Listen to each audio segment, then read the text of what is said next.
Ladies and gentlemen, please join me in welcoming my friend and America's Secretary of State, Mike Pompeo. Okay. Thank you. Bless you. That was very kind. Thank you so much. Thank you. Thank you, everybody. Thanks. Thank you. Thank you all. Thank you. Well, good morning, everyone. So I've got a prepared speech, and then I got some thoughts, and I'll mix them in this morning. I want to thank Kay and the entire leadership team at Heritage for having me here this morning. We were talking backstage about the gala tonight, and I reminded them that I'd been to the gala a number of times when I was a member of Congress. This is an important institution here in Washington, D.C., delivering on behalf of America. And I value it, and this administration values it, and I know so many leaders all across the United States government value it as well. It's also great to be here. Everybody remembers the Bob Dylan song, Shelter from the Storm. It's good to be with you all. And I know there are a bunch of friends here too, people that I've known an awfully long time who are here with us this morning too. I want to thank you all for supporting this really important institution. Heritage has indeed schooled many generations of free market believers and free societies. I was a trustee on a think tank back in Kansas called the Kansas Public Policy Institute. We would read Heritage reports all the time to try to make sure we were getting it right and trying to get it right for the state of Kansas in the same way you all here are doing that for Washington. The last time I had the privilege to speak in front of a Heritage audience was in May of last year. I'd been the Secretary of State for a number of days. I was already missing the CIA. It was a much quieter, much less public space. Look, we had just pulled out of the Iran nuclear deal. I laid out 12 conditions, including that Iran end its ballistic missile program, release U.S. hostages, stop financing terrorism, radical stuff. Crazy. Stop taking hostages and shooting people in Europe, The Washington Post ran a headline that said, Mike Pompeo gives a silly speech on Iran.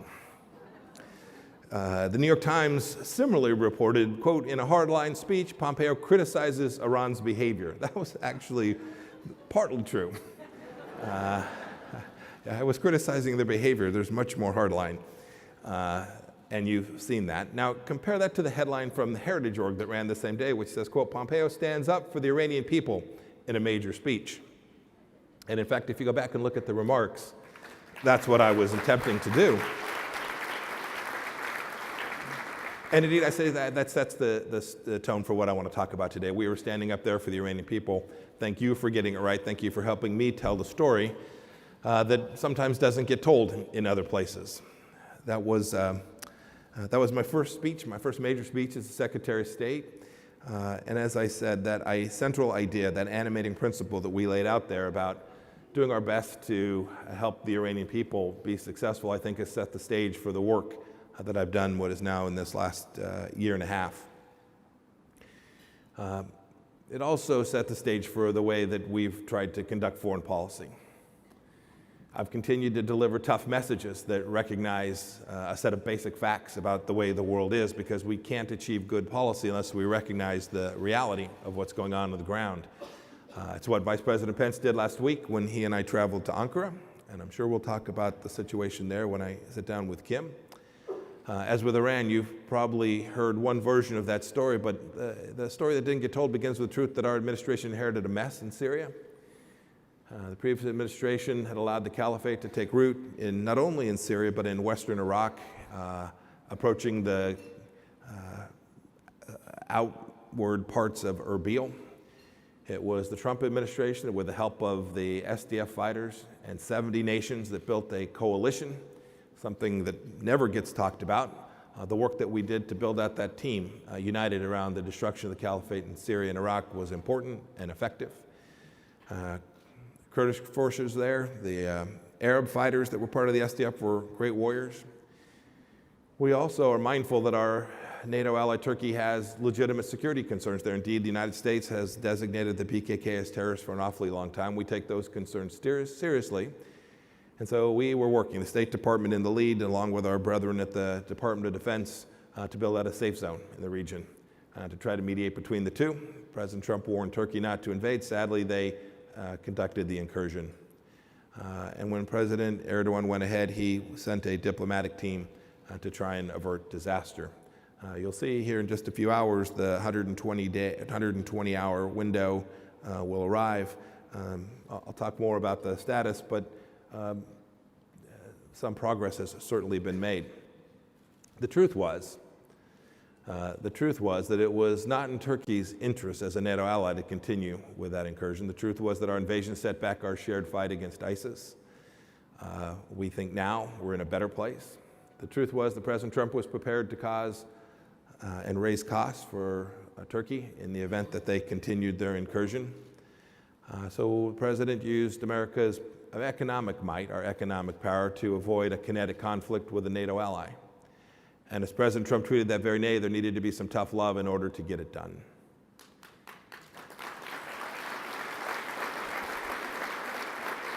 It is a complicated story, to be sure. The success of the outcome there is not yet fully determined, but it's a microcosm of what we do every day as the Department of State, and I do as America's chief diplomat. My responsibility, for a start, is to help countries see the world for what it is, and there's no shortage of truth to be told. The truth is that Iran is the aggressor, not the aggrieved. The truth is that China is a strategic competitor at best that uses coercion and corruption as its tools of statecraft.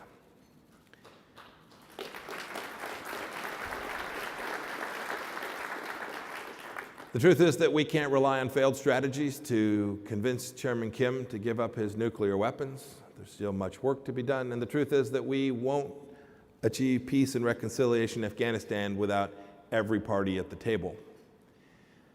The truth is, too, that restoring democracy in Venezuela is in our hemisphere's interest, and we should expend considerable effort to achieve that.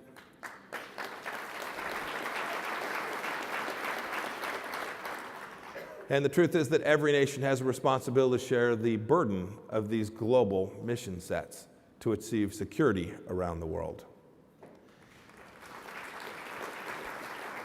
I know the Vice President's going to talk about that more tonight, but delivering these messages and many others sometimes isn't fun. I sat in a very cold room in Brussels that was colder after my speech than before it. It certainly hasn't made me popular with the talking heads. You can just Google Pompeo and read all about it. But I must say, as I stand before you today, I'm confident that we're succeeding. And we're awakening the world to these very threats that I just outlined and more too. So today I want to just tell a little bit of the story myself. It begins with showing up, like we did last week in Turkey. I've been to some 55 countries now, many of which were passed over by my predecessors. I've been to Latin America 6 times, a place, the Western Hemisphere, that had been too long neglected by senior leaders in our government. I've been to Colombia and Peru, and to Ecuador and Paraguay, and to Brazil. I'll be back down in South America in just a couple of weeks with the President in Chile. I went to Finland in May to bring real truth about what's going on in the Arctic, about Chinese and Russian land grabs and militarization in that region. And I traveled not just to Australia, India, and Thailand to present our vision for a free and open Indo-Pacific, but I also had the opportunity to be the first Secretary of State in history to go to Micronesia. And when there, I talked about the important interests that the Micronesian people have in ensuring that China is something about which they are fully aware. I had the good joy to go to Hungary and Slovakia and to Iceland and to Montenegro, all of which hadn't had a Secretary of State visit in way too long. And then I traveled for the first time as a Secretary of State, because it's the first time it was possible, to travel to North Macedonia, a pro-America stronghold in the Balkans. You know, I guess that the number of Americans that know about this work is few and far between, and that's okay. But the truth is, the story about what the Trump administration is doing needs to be told. That's my job. It's why I'm here today. It's why I travel here domestically, probably more than many secretaries of state have done so too. I think it's important that the American people get a chance to see what it is their taxpayer dollars are being used for by the United States Department of State. But showing up only matters if you're there for a purpose, and that you're willing to tell the truth when it's tough, and that you'll continue to speak to them about things that are hard. It's a lot of fun to go into a meeting and tell them what they want to hear and talk about what great allies you are, and toast and cheer and compliment each other on the important work you're doing together. It's much more important to speak about the things that are difficult, where there are disagreements and truths that need to be told. We've apparently taken over the truth-telling role from the NBA.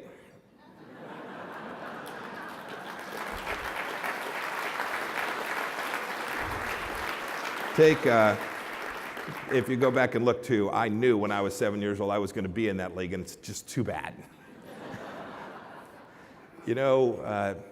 Take Iran as a good example. I referenced this at the beginning. Ever since I gave that silly speech, the conversation's turned. Hundreds of private companies are on board with our sanctions. There was this threat that European companies would stay in Europe. I was told so many times, boy, American sanctions alone won't work. You should ask the Ayatollah if that statement is true.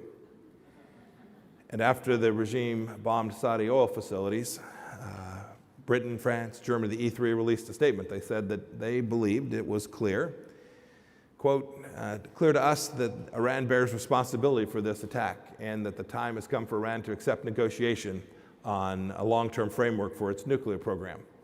That is a very different position than they were in before American diplomacy began to put pressure on the Islamic Republic of Iran and its corrupt, kleptocratic regime.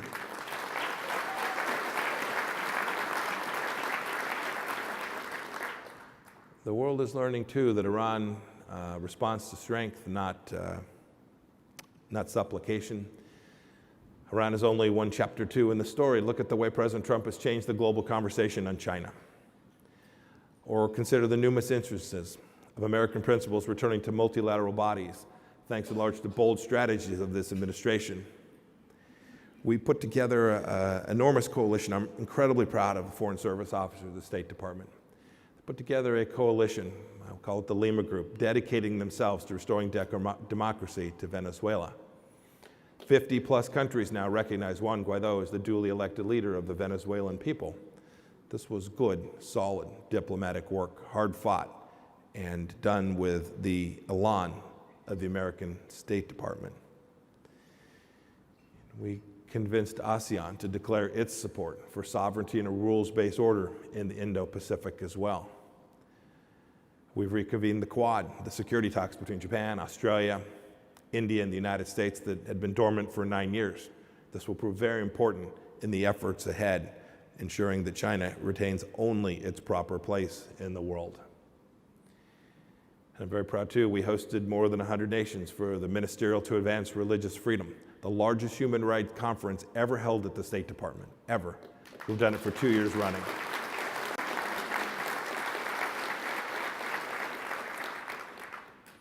It's underreported. If you Google the Trump administration and human rights, you are unlikely to see MSNBC report on this amazing work that brought leaders from all faiths to Washington, D.C. to talk about the critical nature of the fact that this freedom we have in the United States of America is powerful and important and sets the trajectory for nations all across the world.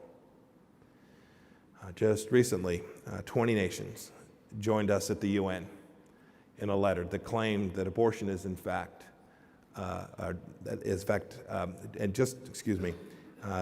rejecting the claim that abortion is a human right. This is not to say it has been without cost, that we've awakened every sleeping mind or snuffed out every fake news story, far from it. And based on the news coverage that when I talk to folks back in Kansas where our friends are, our family is, our churches, when I talk to them, I don't fault them. Sometimes they don't have the story right. Sometimes they'll not see that America is in fact a force for good around the world. Our job is to make sure we tell that story. And when I say our, I mean mine and yours. Here's the other story. A few weeks ago, I had the opportunity to visit my ancestral home in a little town called Pacentro in Abruzzo. I know most of you are from there.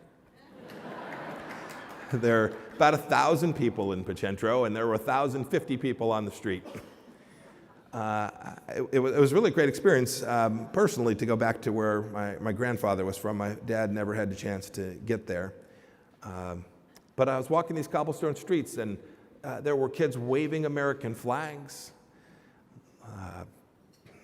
I'm not going to read the text here. It's not politically correct, but there were people that had been on the planet for a while grabbing my hands, local officials, eager to welcome me.